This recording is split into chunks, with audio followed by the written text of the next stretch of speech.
Olá, boa noite. Você vai ver hoje no segunda edição, execução na Serra. Câmeras de segurança gravam o momento que vigilante é morto em frente ao local de trabalho. No centro do estado não sobrou nada. Bandidos limparam até as moedas do caixa de uma farmácia.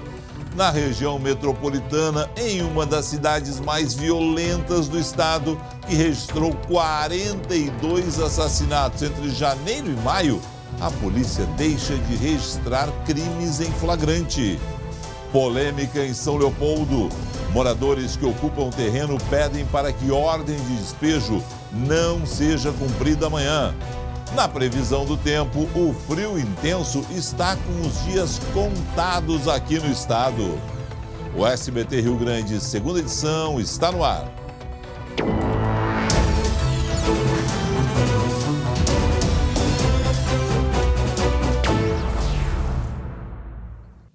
Crimes em flagrante, eu disse flagrante, não são mais registrados na delegacia de Alvorada, o município com um dos maiores índices de violência do Rio Grande do Sul. Para se ter uma ideia, de janeiro a maio, a cidade registrou 42 assassinatos. Agora, os presos são apresentados na DP de Viamão. O clima é de calmaria. Nem parece a delegacia de pronto atendimento de Alvorada. É que desde a semana passada, crimes em flagrante não são mais registrados no local. O motivo é a falta de delegados plantonistas. Em abril, a equipe do SBT encontrou outra cena. Viaturas da Brigada Militar ficavam em frente ao prédio, servindo de carceragem para presos.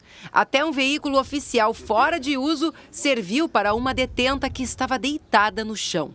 A mudança pegou de surpresa os moradores da região. Para nós é um alívio, mas pelo outro lado, para a população da Alvorada, já é ruim, já, né? A delegacia continua funcionando normalmente 24 horas, 7 dias por semana. Ou seja, a população pode vir até aqui a qualquer momento para fazer o registro de uma ocorrência. Como a região ali contava com somente 4 delegados plantonistas, nós resolvemos centralizar todo o atendimento na DPPA de Viamão, até para qualificar o trabalho da Polícia Civil, onde o delegado está lá presente 24 horas, analisando as situações apresentadas tanto pela Brigada, quanto pela própria Polícia Civil e Guarda Municipal. Na prática, a decisão altera o deslocamento da Brigada Militar e da Guarda Municipal. Os presos em flagrante são levados agora para a DPPA de Viamão, a 15 quilômetros de distância. O prédio aqui de Viamão é mais novo e tem uma estrutura maior. A Polícia Civil garante que aumentou o número de plantonistas para fazerem os atendimentos vindos da cidade vizinha. É um problema geral, acredito que do país inteiro, de estrutura. Então eu acho que não resolve o problema e muito menos ameniza ele. A chefia da polícia garante que a medida é provisória e deve ser resolvida com a nomeação de novos delegados. Não tem uma previsão certa, nós acreditamos que com a nova turma de delegados, esperamos, né, que a região seja contemplada com 4 novos delegados para que a gente preencha ali o plantão e volte a ter os flagrantes lá. É só para acumular problema mesmo. Tanto faz, né? Ficar lá, ficar aqui, depois vão soltar tudo mesmo, né? Não é tanto faz assim, não. Mas deixa eu ver se eu entendi. Eu sei que o cobertor é curto, não tem delegado para todas as DPs, o pessoal da Civil e Brigada Militar se desdobra hoje para atender as ocorrências e prender a bandidagem, e estão fazendo isso. Mas é inconcebível que uma cidade com 42 assassinatos até maio não estão computadas as mortes de junho e da primeira semana de julho. Não tenha delegado plantonista. Ninguém vai me convencer, por mais falta de pessoal que exista, secretário Ranolfo, delegado Bozeto, que Alvorada não tem que ser prioridade. Em Alvorada, o time da Polícia Civil e Brigada Militar tem que estar completo, com viatura 0 quilômetro, armamento pesado, porque a bandidagem tem armamento pesado. Não é possível que uma cidade com 42 assassinatos tenha que mandar suas prisões em flagrante para uma delegacia em outra cidade. E enquanto estão lá os brigadianos esperando para serem atendidos em Viamão, mais desprotegida fica Alvorada. Não dá. O cobertor é curto, mas tem que dar um jeito. E vocês são pagos para isso. Um homem acabou morto e um policial militar esfaqueado depois de uma discussão em Santiago, no centro do estado. Quem tem as informações é a Bruna Tasqueto. O policial militar de 27 anos passou por cirurgia e não corre risco de morte. Ele está internado no grupo hospitalar de Santiago. Ele foi esfaqueado durante uma discussão com um grupo de homens na madrugada de domingo. Um deles foi baleado pelo policial. Jean Francisco Viana dos Santos, de 29 anos, levou um tiro no peito e morreu no hospital. Imagens de câmeras de segurança que não foram divulgadas pela polícia mostram o agressor recebendo a faca de um adolescente de 17 anos. O menor de idade foi apreendido pela polícia. O desentendimento teria começado em uma casa noturna, quando um dos homens teria importunado a irmã do policial. Para a Polícia Civil, o policial militar, que é natural de Santiago, mas trabalha em Porto Alegre, agiu em legítima defesa. A imagem é clara no sentido que você tem o menor que acompanha o grupo, ele vai até o veículo, ele apanha uma arma branca, uma faca e alcança para o agressor. Instantes após ele alcançar a faca, ele se dirige até o policial militar e começa a agressão, ou seja, a deferir as facadas. E aqui na capital, a polícia prendeu o dono de um restaurante que estava furtando energia elétrica. Olha, Lu, a chinelagem não tem fim, Lu. É uma chinelagem atrás da outra, Lu. Mais um, Felipe. Mais um aí pra tua lista dos chinelões aqui de Porto Alegre. Eu vou te dizer, é dono de academia, é dono de restaurante, é dono disso, é dono daquilo. Rapaz, os caras que não precisam, rapaz. Pois é, né, Felipe? Bom, esse restaurante aí fica no bairro Petrópolis, ali na Protásio, um restaurante bom, né? Técnicos da CE daí foram até o local acompanhados de agentes da polícia e lá constataram então que metade da carga de energia era desviada e assim não passava pelo medidor. O restaurante tinha 5 aparelhos de ar-condicionado, freezer, coifas, muitos eletrodomésticos, câmara fria e mais de 100 lâmpadas. Essa ação faz parte do programa de recuperação de perdas da Companhia Estadual de Energia em parceria com a Polícia Civil. Ou seja, ele acaba desviando e aí quem paga a luz mais cara somos nós, né, Felipe? Exatamente, né? Ou seja, estão se locupletando de alguma forma, não é bacana, isso não é nada legal, isso é chinelagem. E a gente, olha, de forma até preconceituosa muitas vezes, pensa o seguinte, olha, onde é que estão os maiores gatos, né?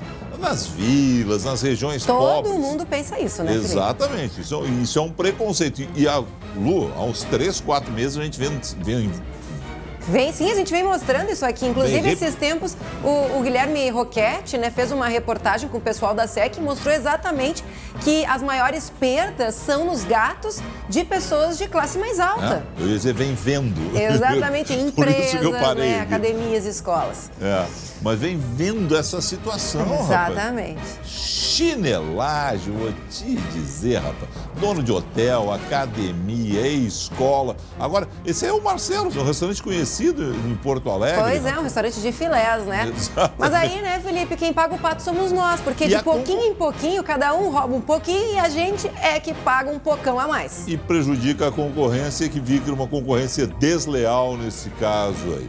Bom, na Baltazar de Oliveira Garcia, também aqui em Porto Alegre, um acidente entre 2 ônibus deixou feridos, Lu. Pois é, Felipe, esse acidente foi agora à tarde, lá na Baltazar, perto ali da Avenida Delmar Rocha Barbosa, e deixou 21 feridos. De acordo com a Brigada Militar, uma Kombi acabou cortando a frente ali de um ônibus, e aí o motorista do coletivo acabou perdendo o controle da direção, atropelou um pedestre e depois bateu em outro ônibus da mesma empresa. Olha que confusão ali na Zona Norte. Dos 21 feridos, 16 foram encaminhados para o hospital com ferimentos leves. Entre as vítimas havia uma gestante de 21 anos e uma criança de 3 anos.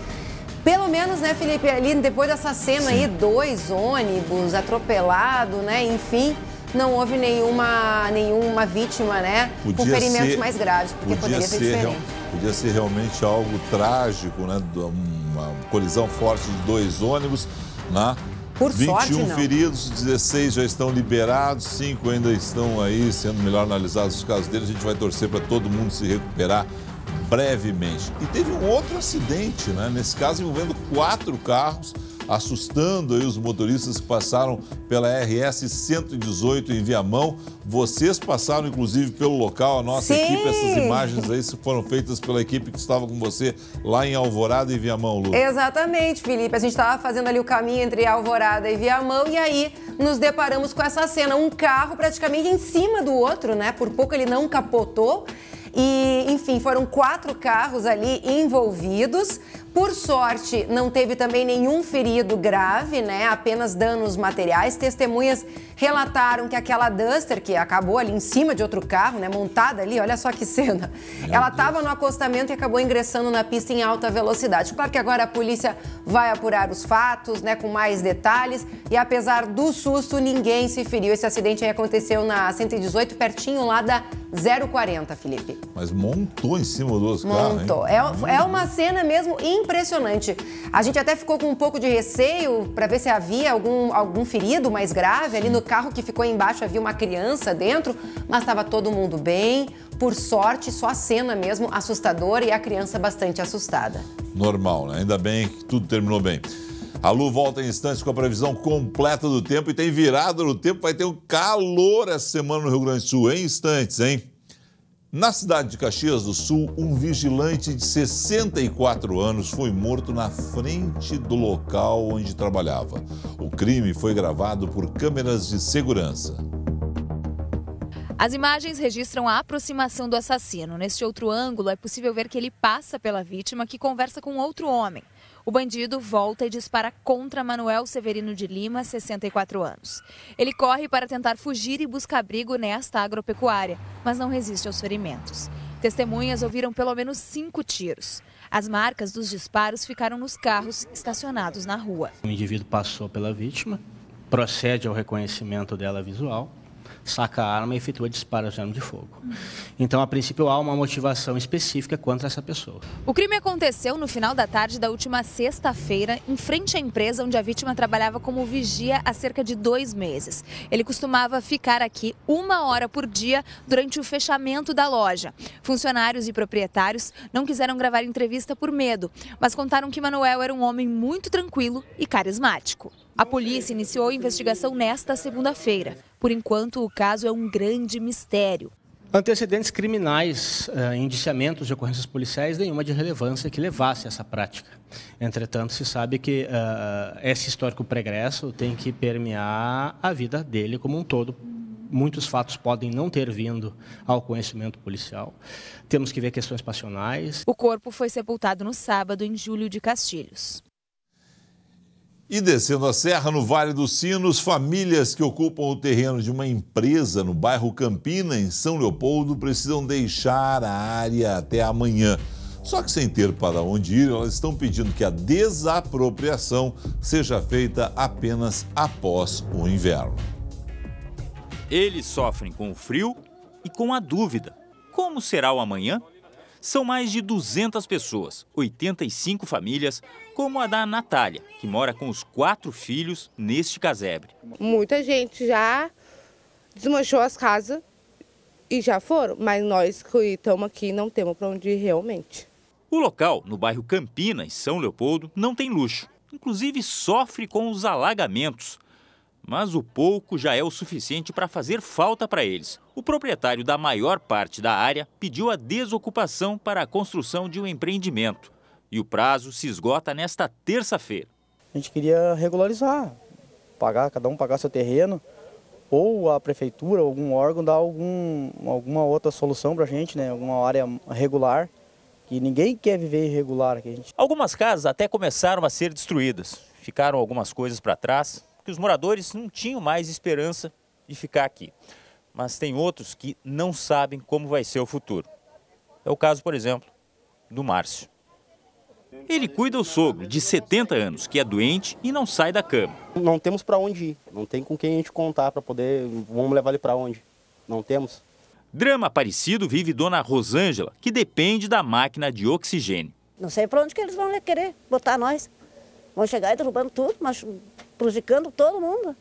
Os moradores recorreram à justiça. Aquela ocupação, ela é uma ocupação que aconteceu em 2016 e ela não tem relação com o processo que estão executando agora. processo que estão executando agora é de 2008, referente a uma ocupação de 2003. Aquelas pessoas antigas fizeram um acordo, saíram da área e o que nós entendemos é que eles têm que fazer um processo novo contra as pessoas que ocuparam e as pessoas têm o direito de se defender regularmente. A Prefeitura de São Leopoldo afirma que a área é particular e o pedido de reintegração de posse foi feito pelo dono do terreno privado. O município afirma ainda que não tem para onde encaminhar essas pessoas porque já paga aluguel social para 80 famílias que deveriam estar em um condomínio do Minha Casa Minha Vida que ainda não recebeu recursos do governo federal. Ê, Brasil, meu Brasil brasileiro! A reintegração deve acontecer de qualquer forma amanhã pela manhã.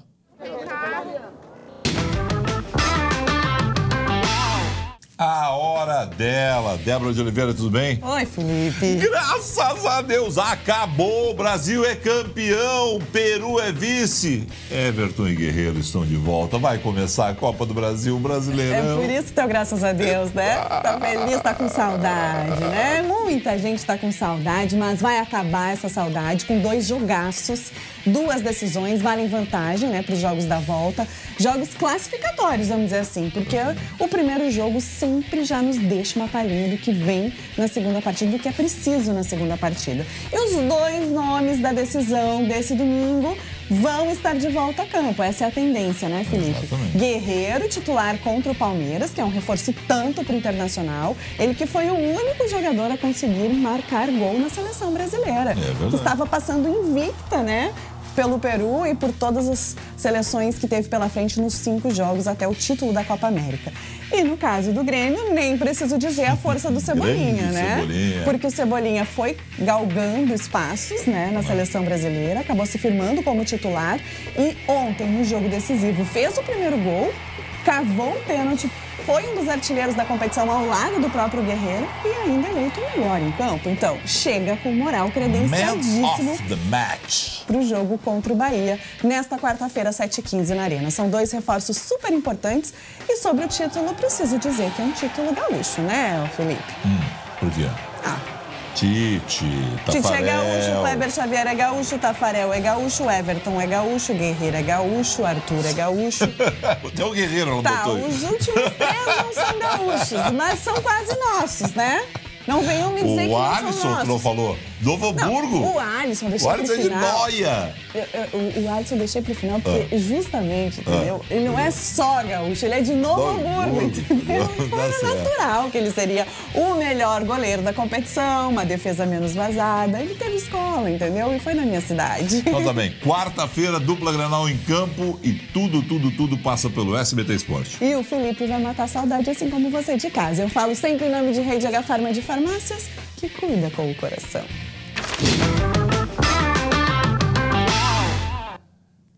E a gente volta daqui a pouco com as informações sobre este roubo que aconteceu no centro do estado. O bandido levou até as moedas da farmácia.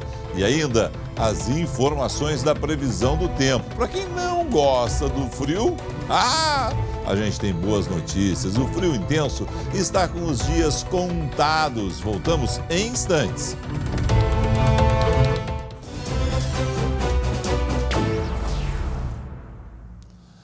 Limparam tudo no centro de Santa Maria. Temos um flagrante de um assalto em uma farmácia. Bandido levou até as moedas do caixa, Lu.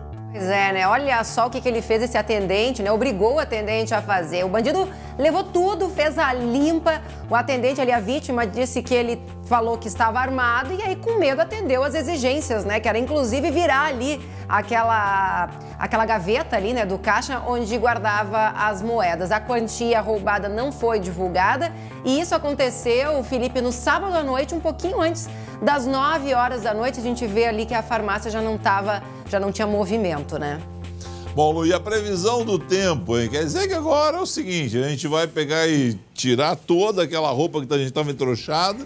Mais ou menos. Não guarda muito, porque logo ele volta, tá? E assim, ó, o friozão vai dar uma trégua, mas não vai ficar calorão, tá? A gente não vai pro 8, pro 80. Tá. Hoje à tarde já ficou mais agradável, né? Depois a gente vai ter ainda amanhã, esquenta um pouco mais, e aí lá por quarto o friozão vai definitivamente embora. Mas, como eu disse, não vai ficar calor, só vai ficar mais ameno, mais agradável, Entendi. né? Hoje o estado ainda registrou o 7º dia seguido com marcas negativas. Em Pinheiro Machado, lá no sul, fez 4,8 abaixo de zero e ontem chegou a 8 negativo, né? Bom, amanhã a madrugada continua gelada, a terça começa com temperatura perto de 0 grau e até negativa. A gente tem risco de novo de geada, a gente deve ter ali novamente algumas daquelas imagens de branquinho, campos branquinhos. Teremos sol, à tarde aí sim vai ser mais agradável, com máximas ao redor dos 20 graus. Em Santa Rosa, olha lá, varia de -2 e vai a 18 graus. Aqui em Porto Alegre, a terça-feira vai ser de sol, mínima de 4 graus, máxima de 18. E aí, ó, nesses 4 dias a gente vê o que vai acontecendo com a temperatura. Na quarta, a mínima aumenta um pouquinho, fica 6, daí já passa dos 20, na quinta vai a 23 e na sexta, 25. E aí, nessa semana, Felipe, não só aqui em Porto Alegre, como no restante do estado, a geada, enfim, que a gente tinha ali no início do dia, a gente vai ter os nevoeiros, a serração, então se preparem para uma semana marcada por serração. E semana que vem, o frio acho que vai voltar, viu? Pessoal que vai pegar a estrada cedo, portanto, muito cuidado, né? Pessoal que tem voos no aeroporto também se programe, né? Porque sempre podemos ter algum problema. Pois é, e fim de semana então, temperatura mais amena e talvez alguma chuva. Tchau. Maravilha. Tchau, tchau. Obrigado a você pela sua audiência. Fique com o SBT Brasil. Até amanhã.